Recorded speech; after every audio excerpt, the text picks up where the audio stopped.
नमस्कार। खबर उत्तराखंड में आप सभी का स्वागत है। मैं हूं आपके साथ गरिमा बाजपेयी। खबरों में आगे बढ़ेंगे उससे पहले एक नजर आज की हेडलाइंस पर डालेंगे। उत्तराखंड में राज्य कर्मचारियों और पेंशनर्स का महंगाई भत्ता बढ़ा। सीएम धामी ने दी मंजूरी। 1 जनवरी 2026 से लागू। देहरादून में अर्बन कोऑपरेटिव बैंक में आरबीआई की फॉरेंसिक जांच में घोटाले की पुष्टि। पहली एफआईआर दर्ज। 3 पूर्व शाखा प्रबंधक समेत 5 पर केस दर्ज। हल्द्वानी में आज से शनिवार होगा पब्लिक ट्रांसपोर्ट डे। अफसर कर्मचारी करेंगे सार्वजनिक परिवहन का इस्तेमाल। ई वाहनों को प्राथमिकता। उत्तराखंड के उत्तरकाशी में महसूस किए गए भूकंप के झटके। भटवाड़ी क्षेत्र में रहा इसका केंद्र। तीव्रता रेक्टर 2.4 दर्ज की गई। अपनेल कर्मचारियों को नियमित न करने पर नैनीताल हाईकोर्ट सख्त। कोर्ट ने सरकार से मांगा जवाब।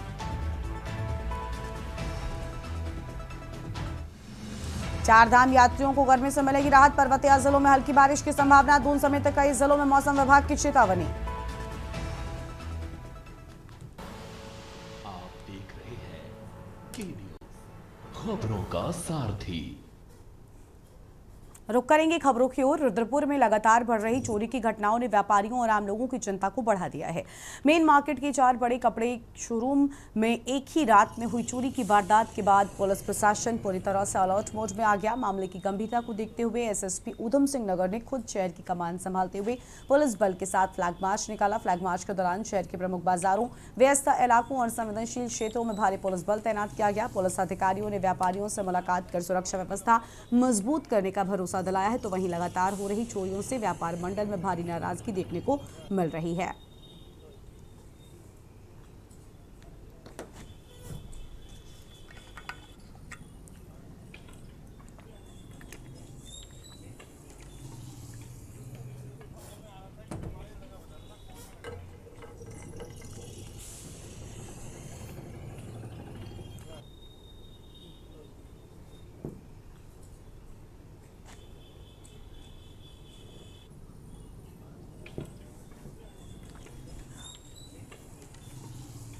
अगली खबर का रुख कर लेंगे। अगली बड़ी जानकारी ऊधम सिंह नगर से, जहां पर उत्तराखंड मानवाधिकार आयोग ने काशीपुर निवासी काशिफ अली की शिकायत पर गंभीर रुख अपनाते हुए मामले का संज्ञान लिया है। आयोग ने इस संबंध में एसएसपी ऊधम सिंह नगर को नोटिस जारी कर निर्धारित तिथि तक विस्तृत रिपोर्ट प्रस्तुत करने के निर्देश दिए हैं। शिकायतकर्ता काशिफ अली ने आरोप लगाया है कि एक उप निरीक्षक ने उनके साथ अभद्र भाषा का प्रयोग किया। साथ ही न्यायालय से कुर्की आदेश निरस्त होने के बावजूद उनके घर की कुर्की करने का प्रयास किया। मामले को मानवाधिकारों से जुड़ा गंभीर विषय मानते हुए आयोग ने तत्काल ही कार्यवाही शुरू की है। आयोग के सदस्य गिरधर सिंह धर्मशक्तु द्वारा जारी आदेश में कहा गया शिकायत पत्र की प्रति वरिष्ठ पुलिस अधीक्षक ऊधम सिंह नगर को भेज दी गई है और पूरे मामले की आज्ञा 16 जुलाई 2026 तक आयोग के समक्ष प्रस्तुत की जाएगी।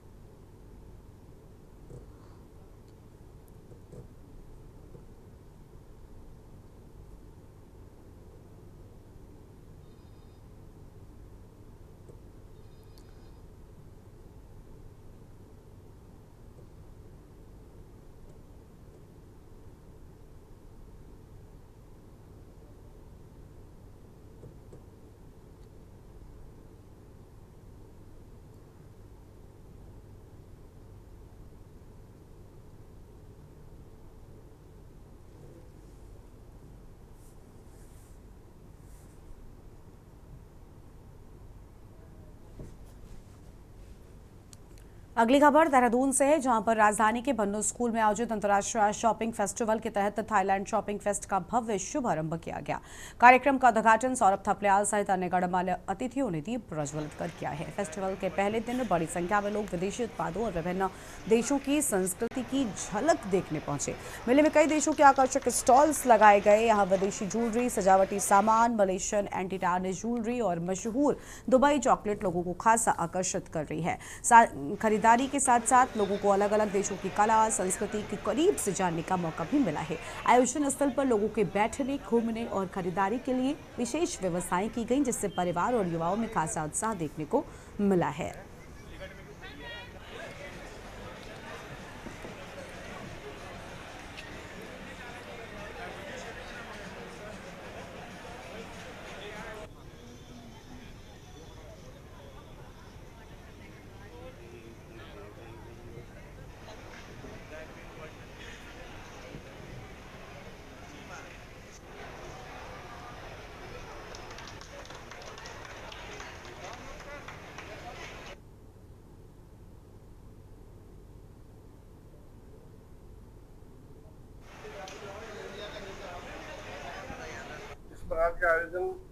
बढ़ते रहने चाहिए। अर्थव्यवस्था में भी योगदान देते हैं। दूसरा, महिला उद्यमियों को जो इसमें प्राथमिकता दी गई है उसका विशेष तौर पे लाभ हमारे लोगों को मिलेगा। आयोजकों की जो पहल है उसके लिए क्या कहना है? आयोजकों ने जो पहल की है उसकी बहुत शानदार पहल की है। मैं उनको बहुत बहुत बधाई है, साधुवाद देता हूँ। देहरादून के निवासियों के लिए खास तौर पे और पूरे उत्तराखंड स्टेट के लिए एक बहुत हर्ष का विषय है कि ये इंडोथाई एक शो लगा है। हमारा इंटरनेशनल शो है जो हमारे GM इवेंट्स एंड सर्विसेज के नाम से, और ये हिंदुस्तान के पैन इंडिया में काम कर रहे हैं। हम एग्जीबिशन लगा रहे हैं। देहरादून में हमने पहली बार ये इंडोथाई का एग्जीबिशन लगाया है जिसके अंदर 9 कंट्रीज हैं, जिसमें ईरान है, टर्की है, थाईलैंड है, अफगानिस्तान है, भूटान है और भी ऐसी विभिन्न कंट्रीज हैं जो यहाँ पर आई हुई। टर्की है और यहाँ पर 150 से प्लस स्टॉल्स हैं। 15 राज्यों के यहाँ पर विभिन्न प्रकार के आर्टिजन्स आए हुए हैं जो अपने प्रोडक्ट्स लेके आए हुए हैं। देहरादून में अवैध रूप से संचालित होम स्टे पर जिला प्रशासन ने बड़ी कार्रवाई करते हुए सख्त रुख अपनाया है। 7 बंसल के निर्देश पर चलाए जा रहे ऑपरेशन सफाई के तहत अब तक 96 होम स्टे के पंजीकरण निरस्त कर दिए गए। इसके साथ ही इन सभी होम स्टे को पर्यटन विभाग की आधिकारिक वेबसाइट से हटाने की प्रक्रिया भी शुरू कर दी गई। प्रशासन की 5 मजिस्ट्रेट टीमों ने जिले भर में 136 स्थानों का निरीक्षण किया जिसमें कई होम स्टे नियमों के विपरीत होटल की तरह संचालित होते पाए गए। जांच के दौरान कई जगहों पर अग्निशमन उपकरणों की कमी, फूड लाइसेंस का अभाव, मानक रसोई व्यवस्था न होना और निर्धारित नियमों का उल्लंघन जैसी गंभीर अनियमितताएं सामने आई। इसके अलावा कुछ स्थानों पर रात भर बार संचालन, तेज आवाज में डीजे बजाना, नशाखोरी और उपद्रवी गतिविधियों की शिकायतें भी दर्ज की गई, जिससे स्थानीय लोगों में असंतोष देखा गया। डीएम ने स्पष्ट किया कि होम स्टे योजना का उद्देश्य स्थानीय लोगों की आय बढ़ाना और सांस्कृतिक पर्यटन को बढ़ावा देना है, लेकिन कई संचालक इसे व्यावसायिक होटल की तरह चला रहे हैं। उन्होंने कहा, नियमों का उल्लंघन करने वालों के खिलाफ आगे भी सख्त कार्रवाई जारी रहेगी।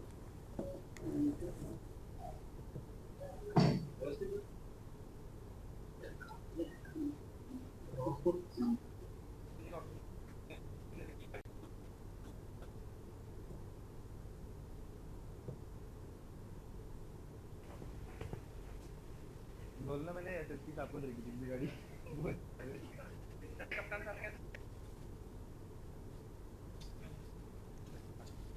Thank you sir.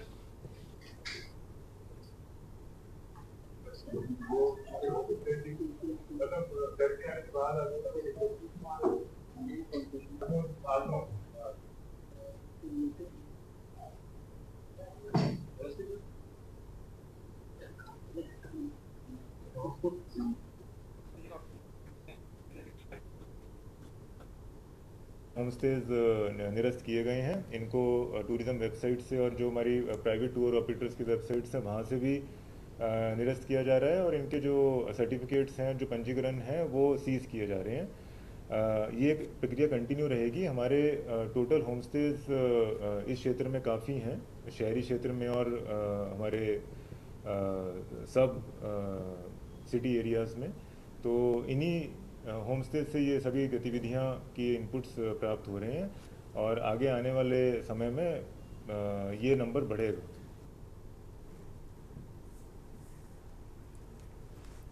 खबर है टिहरी से, जहां पर 4 धाम यात्रा के सुरक्षित और सुचारू संचालन को लेकर प्रशासन पूरी तरीके से सतर्क हो गया है। जिलाधिकारी के निर्देश पर परिवहन विभाग के द्वारा सघन प्रवर्तन अभियान चलाया जा रहा है, जिसके तहत निजी वाहनों के व्यावसायिक उपयोग पर सख्त निगरानी रखी जा रही है। अभियान के दौरान नियमों का उल्लंघन करने वाले वाहन चालकों के खिलाफ लगातार कार्रवाई की जा रही है। ARTO सत्येंद्र राज ने बताया कि जिलाधिकारी के निर्देश पर चेकिंग अभियान अंसाली से लेकर भद्रकाली तपोवन तक लगातार जारी है और इस दौरान कई वाहनों के चालान किए गए। अब तक 800 से अधिक चालान किए जा चुके हैं। ARTO ने कहा, विभाग का मुख्य उद्देश्य यात्रा को दुर्घटना रहित और सुरक्षित बनाना है, जिसके लिए यात्रियों और वाहन चालकों को लगातार जागरूक किया जा रहा है।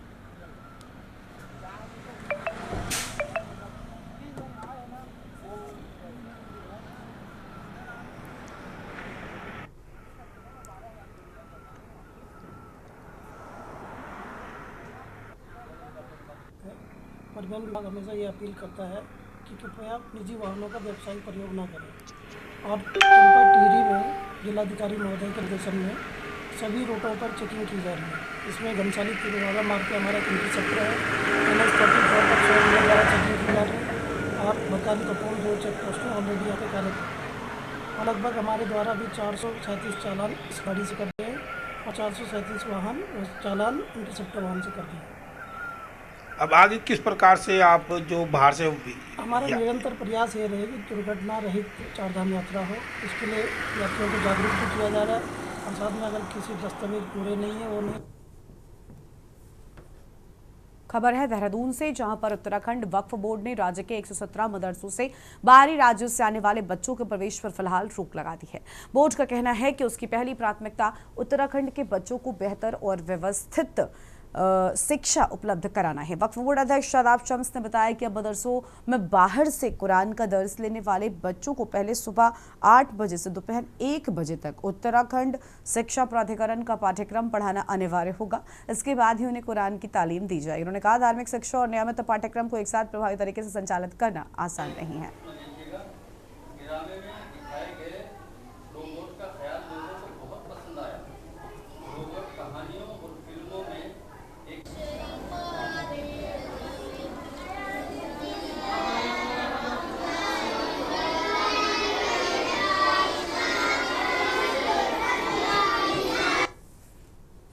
खबर है देहरादून से, जहां पर भाजपा ने अपने भारतीय जनता पार्टी आगामी चुनावों को ध्यान में रखते हुए अपने संगठन को बूथ स्तर तक मजबूत करने में जुटी हुई है। इसी क्रम में देश भर में भाजपा कार्यकर्ताओं के लिए प्रशिक्षण वर्ग आयोजित किए जा रहे हैं और उत्तराखंड में भी भाजपा महिला मोर्चा द्वारा 2 दिवसीय प्रशिक्षण शिविर का आयोजन किया जा रहा है।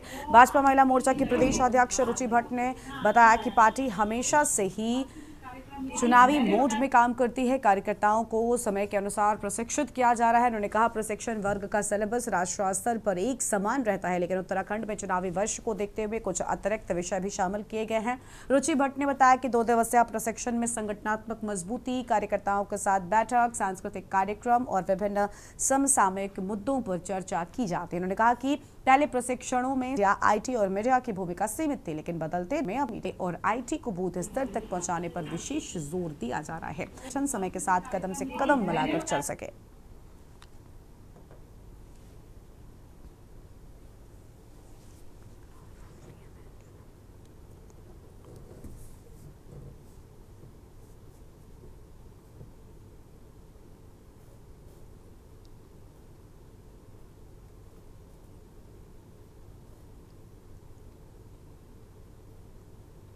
ये प्रशिक्षण सिर्फ आगामी चुनाव की दृष्टि से नहीं है, पूरे राष्ट्र में हमारा एक समय होता है प्रशिक्षण का, तो पूरे राष्ट्र में प्रशिक्षण चल रहे हैं। लेकिन चूंकि यहाँ चुनावी वर्ष भी है तो हमने इस प्रशिक्षण में कुछ स्पेशल चीज़ें भी ऐड करी हैं, इसलिए कि जिससे हमारा कार्यकर्ता ने चुनाव में जाना है तो हम तो हमेशा चुनावी मोड में होते हैं। आप राष्ट्र में भी अगर देखेंगे तो वही सिलेबस लागू है प्रशिक्षण के लिए जो कि हमारे प्रदेश में है। स्पेशल यही है कि क्योंकि कार्यकर्ता ने यहाँ चुनाव में जाना है तो उसी दृष्टिकोण से कुछ चीज़ें इसमें एडिशनल हुई हैं और ये 2 दिन का प्रशिक्षण रहता है। खबर है देहरादून से, जहां पर वैश्विक परिस्थितियों और पेट्रोल डीजल को लेकर चल रही चर्चाओं के बीच भाजपा ने लोगों से घबराने की बजाय संयम बनाए रखने की अपील की है। भाजपा प्रदेश प्रवक्ता कमलेश रमन ने कहा, उत्तराखंड में ईंधन की किसी भी प्रकार की कमी नहीं है, सरकार पूरी स्थिति पर नजर लगातार बनाए हैं। उन्होंने कहा कि सोशल मीडिया और विभिन्न माध्यमों पर पेट्रोल डीजल की उपलब्धता को लेकर फैल रही अफवाहों पर ध्यान देने की जरूरत नहीं है। देखिए, सबसे पहले तो मैं अपने प्रदेश वासियों से निवेदन करूंगी कि किसी को भी पैनिक होने की आवश्यकता नहीं है, घबराने की आवश्यकता नहीं है। हमारे पास पेट्रोल डीजल की पूर्ति है और उनको किसी प्रकार की दिक्कत या परेशानी नहीं होगी। देखिए, सब जानते हैं कि वैश्विक दबाव जिस तरीके से पड़ा है उसमें थोड़ी बहुत परेशानियां दिक्कत होती हैं और इसीलिए देश के प्रधानमंत्री जी ने कहा है और एक अपील करी है देशवासियों से कि आप ईंधन बचाने का काम करें, आप फ्यूल को बचाने का काम करें। उसमें पेट्रोल डीजल जो भी हमारा है उसकी अगर हम बचत करेंगे तो हम बहुत लंबे समय तक सर्वाइव कर पाएंगे, क्योंकि आप जानते हैं अन्य जो देश हैं वहां पर 4 से 5 गुना पेट्रोल डीजल के दाम बढ़े हैं, तो जाहिर सी बात है वहां पर तो बहुत ज्यादा दबाव पड़ रहा होगा। लेकिन उसके बावजूद भी देश के प्रधानमंत्री श्री नरेंद्र मोदी जी ने देशवासियों को आश्वासन भी दिया। उत्तराखंड की राजनीति में इन दिनों देश भर में नीट यूजी 2026 परीक्षा रद्द होने के बाद उपजे विवाद ने तूल पकड़ लिया है। 3 मई 2026 को आयोजित हुई नीट यूजी 2026 परीक्षा पेपर लीक और धांधली के आरोपों के बाद रद्द की गई, जिसके बाद नेशनल टेस्टिंग एजेंसी ने 12 मई 2026 को इस फैसले की पुष्टि की। करोड़ों युवाओं के भविष्य से जुड़े इस मामले ने युवाओं के मन में ठेस पहुंचाने का कार्य तो किया ही, पेपर लीक की गड़बड़ियों के बाद केंद्र सरकार ने अगले साल से नीट परीक्षा ऑनलाइन मोड में आयोजित करने का फैसला किया है। फिलहाल इसी साल रद्द परीक्षा की दोबारा नई तारीख 21 जून घोषित की गई है, तो वहीं विपक्ष भी सरकार की कार्यप्रणाली पर सवाल खड़े करने पर मजबूर हो गया है। रिपोर्ट देखिए। शिक्षा का हब कहा जाने वाला उत्तराखंड पिछले कुछ वर्षों में कई ऐसी घटनाओं का सामना करता नजर आ रहा है, जिन्होंने सरकारी भर्ती प्रक्रिया की विश्वसनीयता पर गंभीर सवाल खड़े कर दिए हैं। राज्य में पेपर लीक का नेटवर्क किस हद तक फैल चुका था, इसका अंदाजा इसी बात से लगाया जा सकता है कि कई मामलों में संगठित गिरोह, दलाल, कोचिंग नेटवर्क और गिरफ्तारियां भी हो चुकी हैं। लेकिन इस विषय ने विपक्ष को सरकार की कार्यप्रणाली पर सवाल खड़े करने पर मजबूर कर दिया है, जिस पर लगातार प्रदेश में बड़े आंदोलन की ओर देखा जा रहा है। वहीं सत्ता दल भाजपा इसका पूरा दोष विपक्षी दलों पर लगातार नजर आ रहा है, जिस पर जुबानी जंग प्रदेश में जारी है। नीट नहीं नीलामी है और पूरी की पूरी भाजपा की कारस्तानी। एनटीए जो नेशनल टेस्टिंग एजेंसी है वो एक एनजीओ है जो 2017 में बनी और उसमें तमाम भाजपा और आरएसएस से जुड़े हुए लोग काबिज रहे। दुर्भाग्य यह है कि जिस ऑर्गेनाइजेशन के माध्यम से लगातार एग्जाम फेल होते चले गए, उसको किसने ऑथराइज किया? देखिए, मैं युवाओं को एक विश्वास दिलाना चाहती हूँ। भारतीय जनता पार्टी की सरकार की तरफ से मैं कहूँगी कि प्रधानमंत्री, हमारे केंद्र के जो अभी क्योंकि नीट की बात हो रही है तो स्वास्थ्य मंत्री, हमारे प्रदेश के मुख्यमंत्री, उनकी तरफ से कि युवाओं के साथ कुछ भी गलत नहीं होगा। ये भारतीय जनता पार्टी की जो सरकार है इस बात को सुनिश्चित करती है। पिछली जो सरकारें थी, कांग्रेस की सरकारें थी ऑपोजिशन में, न कोई नकल के माफिया पकड़े जाते थे, न कोई रैकेट सामने आते थे, क्योंकि नकल होती थी और नकल के जरिए लोग भर्ती कराए जाते। देखिए, जिस तरीके से नीट जो परीक्षा है उसका पेपर लीक हो जाता है, परीक्षा को रद्द करना पड़ जाता है। एनटीए की कार्यशैली पर शुरू से ही संदेह रहा है, क्योंकि ये कोई सरकारी एजेंसी नहीं है, ये कोई सरकारी संस्था नहीं है, ये एक सिर्फ रजिस्टर्ड सोसाइटी, एक नॉन प्रॉफिटेबल ऑर्गेनाइजेशन की तरह कार्य करने वाली संस्था है, जिसको आपने देश का भविष्य तय करने की जिम्मेदारी दे रखी है। उत्तराखंड क्रांति दल स्पष्ट कहना है कि जिस प्रकार से चाहे प्रदेश में हो चाहे देश में हो, हर बार परीक्षाओं लीक होने से हमारे आने वाले भविष्यों पर बहुत बुरा प्रभाव पड़ता है। हमारे बच्चे जो निरंतर रूप से दिन रात एक करके मेहनत करते हैं, लेकिन बाद में इस प्रकार से परीक्षाएं लीक हो जाती हैं, जो ये परीक्षा माफिया टाइप के हैं, और ये निश्चित रूप से कहीं ना कहीं सरकारों से जुड़े हुए होते हैं, इस तंत्र से जुड़े हुए होते हैं। तो इनके बार बार इस प्रकार के प्रयास करने से हमारा जो युवा शक्ति है, जो निरंतर रूप से परीक्षाओं की तैयारी दिन रात करता है, उन पर बहुत उनका मनोवैज्ञानिक। देखिए, विपक्ष जो कह रहा है ये विपक्ष का ही किया धरा तो है। अगर विपक्ष जिस समय सत्ता में था उस समय अगर इन लोगों के ऊपर कार्रवाई की जाती जो लोग नकल करवाते थे, क्योंकि नकल करवाने वाले लोग नासूर की तरह हैं और वो आज से नहीं है, बरसों बरसों से हैं। काफी लंबे समय से उनके मुंह खून लगा है, लेकिन भारतीय जनता पार्टी की सरकार जहां जहां भी है और इस तरह का कृत्य करने वाले, नकल करवाने वालों को जेल की सलाखों के पीछे भेजा गया है। देश भर में नीट यूजी 2026 परीक्षा रद्द होने के बाद उपजे विवाद ने उत्तराखंड की राजनीति को भी गरमा दिया है। कांग्रेस और भाजपा एक दूसरे पर युवाओं के भविष्य से खिलवाड़ करने का आरोप लगा रहे हैं। अब तक की बात की जाए तो राज्य में लाखों युवा वर्षों तक प्रतियोगी परीक्षाओं की तैयारी करते हैं। परिवार आर्थिक बोझ उठाते हैं, कोचिंग और रहने पर खर्च होता है, लेकिन जब परीक्षा रद्द होती है या पेपर लीक होता है तो सबसे बड़ा नुकसान ईमानदार अभ्यर्थियों को उठाना पड़ता है। लगातार हो रहे परीक्षा घोटाले युवाओं को मानसिक रूप से तोड़ रहे हैं। इससे सरकारी नौकरियों की तैयारी कर रहे अभ्यर्थियों में निराशा और अविश्वास बढ़ रहा है। इस पर नकल माफियाओं पर कब तक लगाम लग पाएगी, शायद इसका जवाब अभी तक किसी के पास नहीं है। खैर, पेपर लीक की गड़बड़ियों के बाद केंद्र सरकार ने अगले साल से नीट परीक्षा ऑनलाइन मोड में आयोजित करने का फैसला किया है। फिलहाल इसी साल रद्द परीक्षा की दोबारा नई तारीख 21 जून घोषित की गई है। Uttarakhand desk report. इस बुलेटिन में इतना ही। तमाम बड़ी खबरों के लिए आप देखते रहिए के न्यूज़ इंडिया। नमस्कार।